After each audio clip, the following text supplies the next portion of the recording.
namonaka James ayelinga mwasi kitoko. Oh, na ocho bala na pesi d'autres na tuni mwasi. Yo lingi James alu. Pesi ye na lubizi. Na yiko mona mulingo moko na lubine. Na ngai moko na lubime. Oh, likambo. Soko zo finga mobali na ya zo yina yo. Azumi yo ndenge nini. Oke ne kolobana mobali nanga. Sina ka poto muna na mudwara po ayebite makambo nzamba zo sala. Sire kaka me conseil ya papa nanga ngora na komide ya kotika. To kolinga kate ba sakana na mobali na yo. Na linga kate. Omona ke ndenge nini? Papa, aza image nzamba. Pona nini ofinga ye? Pona nini ochola ye? Aza ndenga moko nzamba sali. Nzambe ndo mutu asali ye. Ayebi ke mutu nazo tinde nazo sala ye boye. Nzambe ne moko ayebi. Akozwa pe mwasi. Akozwa pe mwasi akobota. Akozwa pe mwasi akobota. Nzamba ke abiso to minene sali milaye sali sepe basali. Il fallait toyeba bien que nous avons un jet de surprise. Nous devons savoir que nous sommes ensemble pour Yasutu Kisaka. Le jet de surprise a koko ya pe ko surprendre yo dans un moment oyo yo koko yeba bien kite makambo koko sale maboye. C'est Dieu. Yangonde oyoki na zukombo ya mwana na pesi mwana na nga kombo ke Zamba zali. Maman, pesa papa mwana. Maman, tu peux donner le bébé au papa.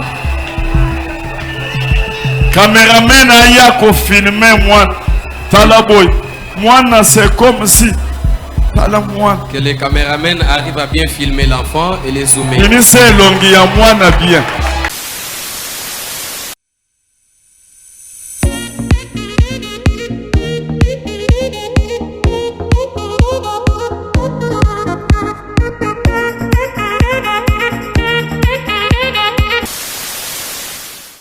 Kana kutane na mwana moko James oya mukuse wana. Voyez bien. Connaissez-vous bien James, non? Je l'ai James rencontré. na forme na ye, na mukuse na ye, na ndenga azali azo yebisanga papa basi nyonso bazo boyanga.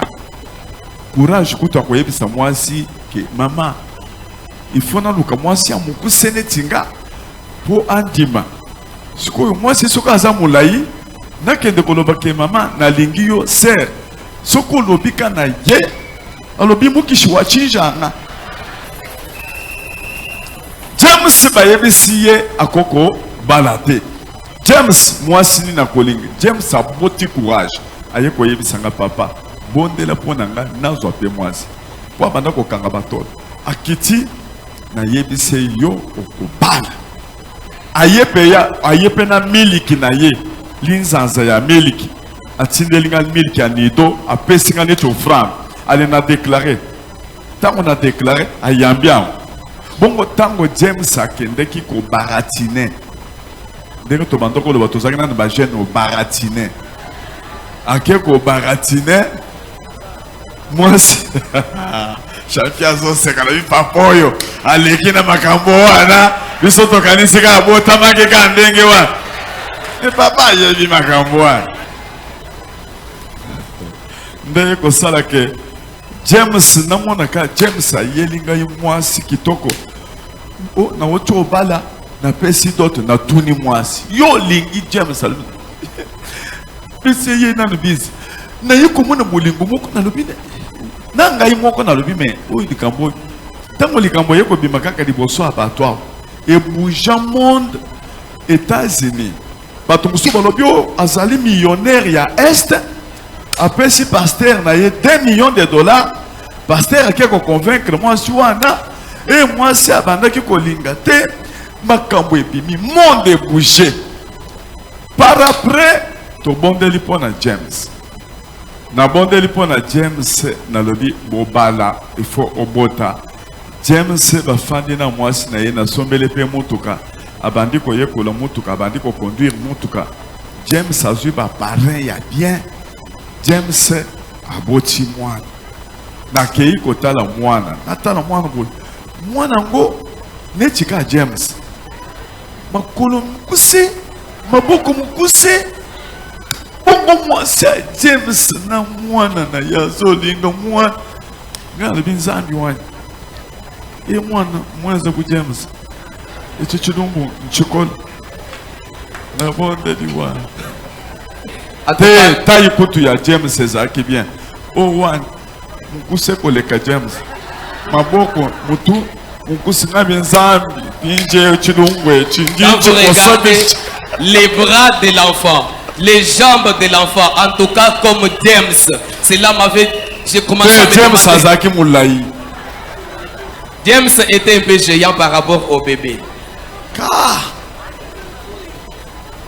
Zambi wa mujod tango nazongi na ndako nabika nzambi ngai ya bato na bondeli yondo yebili kamboyo esike ewuti lobi kuna na yoka mwana azobele na ke na bondeli pona mwana 2-3 jours mwana kufi nabi nzambi mwana wafu sikuyo James aleli mwasi James aleli bayena boni bayena mwana pona la mwisi nabi zambi wa mujod siku ngambi me James kanga motema yo bokende kokunda mwana topesi bon James akeya kundi mwana alobi makambo tango sikoyo matanga esili baye pa parrain tango mwasi azolodela James alobi yo kolela te soko tali bien mwana ngo ngana bandoko senga nzambe apesanga mwana neti ngai te mwana azala neti yo tele sikoyo mwana ngunde ngazalaki te wasalibe mwana nangaye babi James aza na raison zambi wanyu watu fiko jomo chintu echi tubutu presente mwana wenda bu amen eyeko sala ke mwana mibale kaka ndenge moko nde sikoyo ngai na yeko sambela tango to sambeli tokuti bandoki kote ya mwasi bandoki balobi bandeko bana ya mamaratre na ye ya azwi libala malonga boye libala ebouge monde mobimba bakomi kotambola na mutuka ya kobota te badelivre ye milimo ebiemi ntango badelivre ye milimo ekei kaka boye mwasi asutuki akangi James na makolo bayanyi wanyi James sata azosala po tokabwana na yo ngana kokufa na yo James wanyi biso bato bazotala boye oyo eza likambo mosusu na bapare bazalaki wata balobi eti chilumbu chikwawu epuis toye kodécouvrir sikoyo ke tango James apesi mbongo ya libala mutu azwaki mbongo ya libala grand frère ya eza soki grand frère ya mwasi ake po apesa mutu azolia mbongo na village ye pa ake na village wana devie pe na mbongo il fallait ko reprendre makambo kono mbongo alie te sikoyo badevie na mbongo ya toto kana mingi te mwasi azokoyebisanga nzambe asungi nga lisusu nazwizemi nga mpe nazosambela James azodeklare pa parrain azokende parrain ngai nakobota mwana azalaka lokola mwasi azala lokola ngai te mwana azala molai basutuka boye bayebisi nga James aboti ndenge nini aye koya aboti na Ngaliema James yoboti na okomi kuna Ngaliema ndenge nini oh James tango kaka mwasi alinga bota James yake oliake na maternité ake na mwasi pas parrain balali na butu wana tito chauffeur appareil James bamoni mwana komi kobima oke ba parrain balali kuna ndako na bango yokanaka te bayeko kende na James bakoma na Ngaliema pembe na Ngaliema na kati ya mutuka wana mwasi abandi kobota aboto eli kaka na mutuka bana moko bazwi mwana bake na chambre climatisée ya bien Ngaliema wana ba docteur baye James ye wana bayebisi bapare bakende boy James batala mwana Ngaliema horike mama je ne sais pas tu kuna soki 3 fois facture babimisaka kuna okokima mbango ngambi James wodi kamboni bayiko ebisanga James akoti na Ngaliema zamba sali grâce pour bakende na Ngaliema asala ne jaboti na moto koziko batie kuna ba docteur nyoso bamonika James bazo sepel tout le monde bazo tala James a comme vedette bake batali mwana baya kola tala mwana boy mwana kitoko kamutu ya mwana neti mwasi na ye makolo milai maboko milai ba docteur balobi c'est gratuit yo peseka mbongo mukobima tala James na Ngaliema na mwana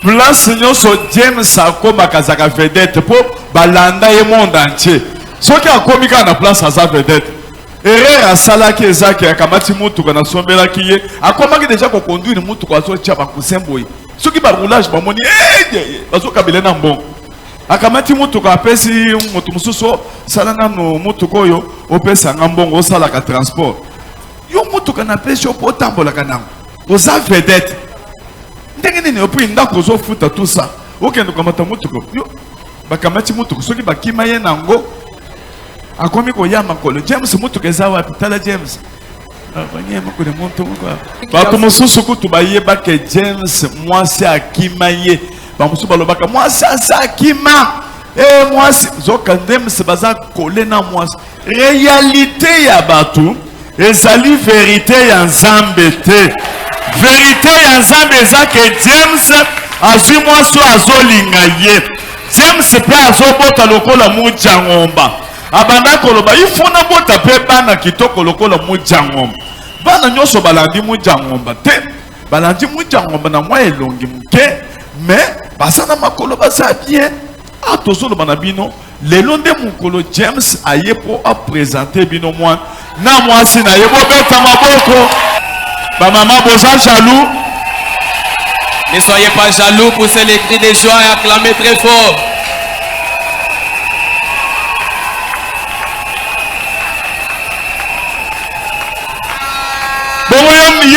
Yemei ya zawap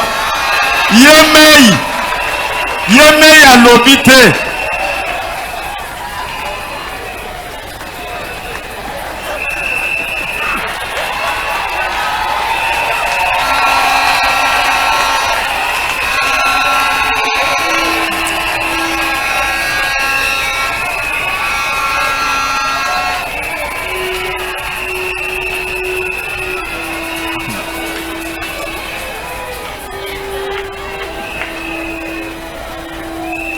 maman, pesa papa moi.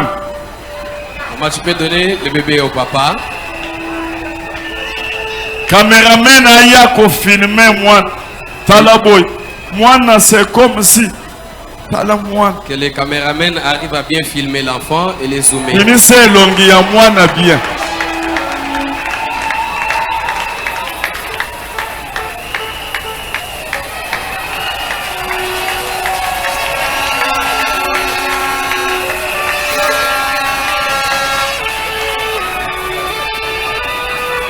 Makolo ya mwana yangoy maboko yangoy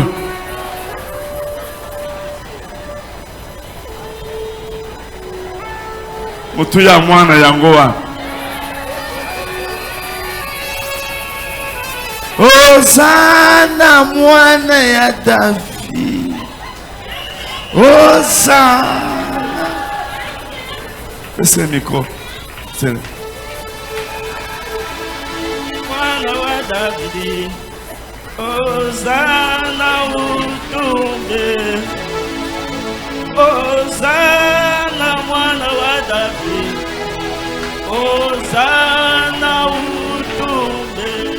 Wana nzembo wana tango babotaki bazoloba Hosanna mwana ya David bazoyembela Jésus Christ Hosanna akumama yangonde azoyemba Hosanna mwana ya David nazape mwana ya Abraham ngai pe komo nonani James ngai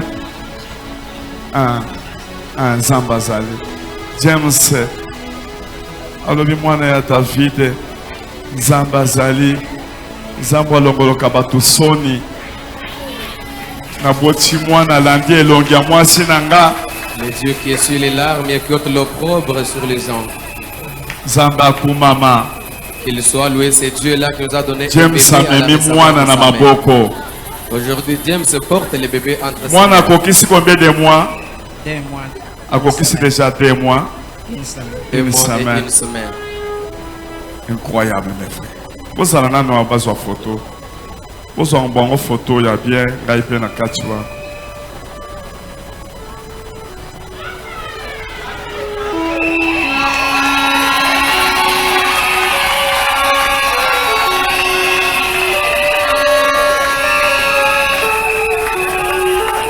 Maman Shell Okoya pe tozwa photo na James.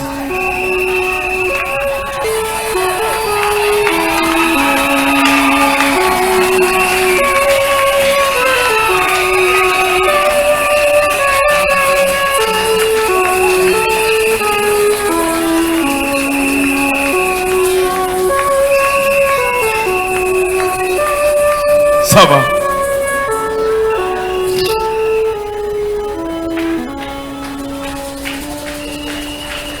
Réalité des hommes n'est pas la vérité des dieux. makambo bato bazomona yango ezali bosolo ya nzambe te. Balatisi mwana babiloko. L'enfant portait vraiment des choses. Zamba pambola mwana. Que Dieu bénisse ces bébés. Apambola ba parents. Qu'il bénisse aussi les parents. Mwana kola malamu. Que cet enfant croisse normalement. Azwa pe baleki mususu ebele. Qu'il y ait aussi ses petits frères nombreux. Bango pe ba pambola mape. Qu'il soit aussi béni. Mwana zala bonne santé. Que cet enfant soit en bonne santé. Azala na mayele. Qu'il soit intelligent. Akola. Qu'il grandisse. Azwa sagesse na intelligence ya lola. Il y ait la sagesse et l'intelligence divine. Azala fierté ya baboti na bango. Qu'ils fassent la fierté de leurs parents. Au nom de Jésus-Christ. Au nom de Jésus-Christ. Amen. Amen. Azosenga na ba parents ya James bakoya. J'invite les parrains de James qui peuvent s'avancer. Bango ba aider bango mingi. En tout cas, ils ont beaucoup aidé ce couple. Maman soki azali azokoya pe. Kokozwa bango photo na ba parents. Kusana wa mama bo kusana wa.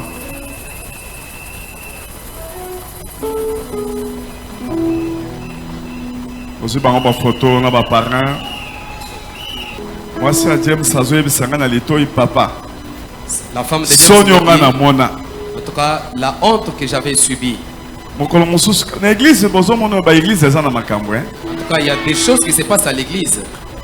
Jour mosusu mwasi ya James afandi wana na nsima kuna sikoyo bazoloba mabe mpo na mobali na ye.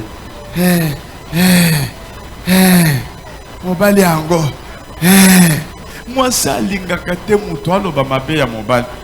Mwasi ayoki mabe aye kotelema liboso ya mama wana aleki bango atali bango boye bino bozofinga mobali na ngai sikoyo bamama wana Alléluia. napesi nzambe alesa merci Merci au Dieu de Walesa mpo naleki na makambo ebele parce que j'ai passé par beaucoup de choses. bandeko bino moko boyebi Bien aimé, vous-même, vous savez, ntango makambo ya libala na biso na pa James ebandaki Abengaka ye papa James. vous savez, lorsqu'il y a eu des problèmes de notre mariage avec Papa James, nayebi ke mariage ebujaki monde c'était un mariage qui avait bougé le monde. ezalaki mpo na monde mobimba En tout cas, cela avait bougé le monde entier. na bandeko famille na nga mpe basepelaki te Mais ma famille n'était pas contente. bazwi biloko moko ya mabe batie nga na libumu Ils m'ont injecté des choses mauvaises de manière spirituelle dans le ventre. naleki na délivrance Je suis passé par la délivrance. mama angele mpe azalaki kolendela nga délivrance Maman Angèle me faisait le suivi de la délivrance. nazalaki kokende Je m'y rendais à tout moment. ziemi ya liboso naboti La première grossesse, j'avais mis au monde. mwana abimi ka ndenge mosusu ndenge papa alobaki L'enfant a ressemblé à son père comme papa avait dit. nazongisi su ziemi ya mibale ndenge moko La deuxième grossesse, c'était la même chose. mwana nga liboso wana toke tokundi mwana nalelaki makasi J'avais beaucoup pleuré quand j'avais perdu mon premier enfant. ya mibale lisusu bake bakunda mwana boye nakomi kokangama papa para ayebi Le deuxième enfant, en tout cas, je commençais même à convulser, je faisais des crises. nazokaka kotala te mwana na ngai sokende Je ne parvenais pas à regarder comment on allait enterrer mon fils. Kasi zwa motema makasi yo lobi batiaki yo biloko na kati. nayebisi nzambe balesa Aha. J'ai dit au Dieu de Walesa, ata ndenge mwana na ngai abimi boye me nalingi ka mwana na ngai asongela ngai même si j'ai mis au monde un enfant avec cette forme ici, je l'aime beaucoup. En tout cas, tu dois me remettre mon enfant. natikalaki na susi makasi J'étais resté avec beaucoup de soucis.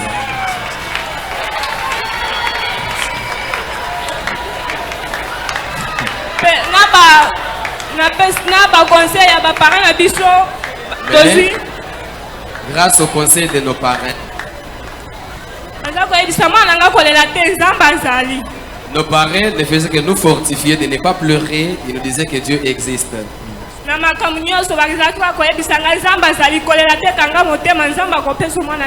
Dans toutes choses, il ne faisait que me dire, prends courage, il ne faut pas pleurer, Dieu va vous donner un bon enfant. Aujourd'hui, je témoigne que le Dieu de Walesa est vivant. J'étais beaucoup insulté, humilié à cause de James. En tout cas, toi, tu n'es pas digne d'un homme comme ça. En route, même dans les taxi-bus, on est ensemble. En tout cas, on ne faisait que me mépriser. Mais je savais que c'est moi-même qui ai aimé James. Je n'étais pas forcé. Même mes propres parents. En tout cas, tout le monde s'étonnait de moi. Le Dieu de Walesa est vivant. C'est pourquoi je témoigne la grandeur du Dieu de Walesa. Je dis merci à Papa Walesa. Dans toutes choses, il ne nous abandonne pas. Il nous considère comme ses enfants biologiques. Je remercie aussi Maman Angèle. Elle nous soutenait beaucoup par ses prières. En tout cas, que Dieu la bénisse. Merci beaucoup. Je remercie nos parents qui nous ont jamais abandonnés. Au moment d'aide ou de soutien, ils sont là pour nous soutenir. Ça va. Bosomona bino moko babandoko loba oba forcer moi si boyoka moi si ndenga zoloba oba forcer moi si ye moko alinga mobali muto força ya zate ba para bazoka moi bato bazoka moi parent James tokopesa micro lelo akoloba événement oyo eza biloko moko ezolekela nanga parce que bolingo mwana mwasi aza nango vis-à-vis ya mobali nazo comprendre te James ye moko azomiyeba ke aza mabe azoloba na Nzambe mwana alanda ngai te azwa forme na ngai te azwa forme ya mwasi donc mwasi mpe ye azomona mobali kitoko nochinguba donc ngai moko nazotala bonabi te oyo ka Nzambe moto akosala boye soko ozofinga mobali na ye ye azoyina yo azumi yo ndenge nini okende koloba na mobali na nga. Si tu essaies seulement de parler en mal, osilika kolinga kobunda na mutu soka azofinga James donc olingaka te basakana na mobali na yo omona ke ndenge nini papa aza image ya Nzambe mpona nini ofinga ye mpona nini otyola ye aza ndenge moko Nzambe asali Nzambe ndo mutu asali ye ayebi ke mutu nazoti ndenge nazosala ye boye Nzambe nde moko ayebi akozwa pe mwasi akobota akozwa pe mwasi akobota Nzambe akela biso to minene ezali milaye ezali se pe bazali yango nazota to minene Nzambe. Ça c'est profond. En tout cas, la femme déclare que James est l'image de Dieu. Elle ne supporte pas voir quelqu'un d'autre parler en mal contre son époux. En tout cas, elle est vraiment jalouse de son épouse, de son époux. Ça va. Yamba kasi James na yo. Yamba yo. Pese bis, ya bien.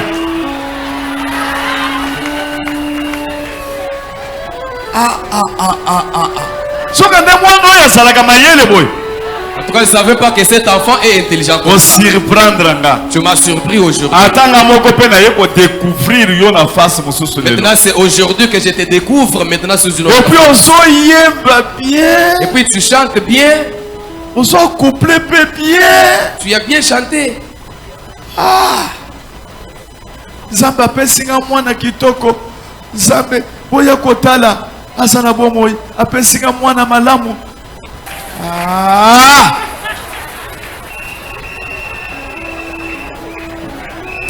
Zona mama.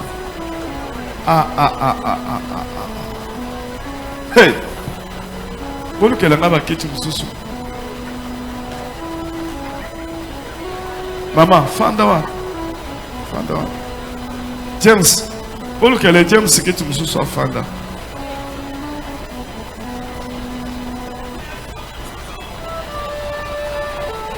James, nous presse Sayoka 1 minute, 2 minutes. Merci papa. Nous avons un Dieu de surprise. Je dis ceci. Il fallait toyeba bien que nous avons un Dieu de surprise. Nous devons savoir que tous en ensemble oya surtout Isaka. Le Dieu de surprise a koko ya peut surprendre yo dans un moment oyo yo koko yeba bien quitter makambo koko sale maboye. Ce Dieu de surprise peut venir te surprendre à un moment où tu ne t'y attendais le moins. Chaque fois que je rencontre mes parents, ils me disent toujours sois calme. Vraiment, papa merci mingi puisque akenda kokoti sanga pe nanda kumoko kitoko o batu basipa kuba déjà na makambo ensemble. Je dis souvent merci à Papa Wallace parce qu'il m'avait orienté dans un bon couple qui connaît déjà les affaires de Dieu. Yangonde oyoki na zukombo ya mwana na pesi mwana nanga kombo ke Zamba Zadi. Mon enfant Dieu existe. Zamba Zadi. Dieu existe. Ata ondimingaite. Même si tu ne crois pas à moi. Ata ozondimela pe makambo oyo ezoleka awate. Même si tu ne crois pas aux choses qui se passent ici. Soki omoni mwana oyelelo. Mais si seulement tu vois cet enfant aujourd'hui. En tout cas, je ne peux pas t'exiger. Il fallait croire bien que Zamba Zadi. Tu dois seulement croire que Dieu existe.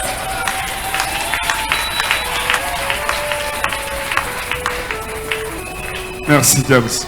Kombo ya mwana bakokoma na carte ezali Nzamba Zali. Nde kombo wa? Olobi? Zambi ujuku muchuluba. Zambi ujuku. Nzamba Zali. C'est ça le nom de l'enfant. Dieu existe.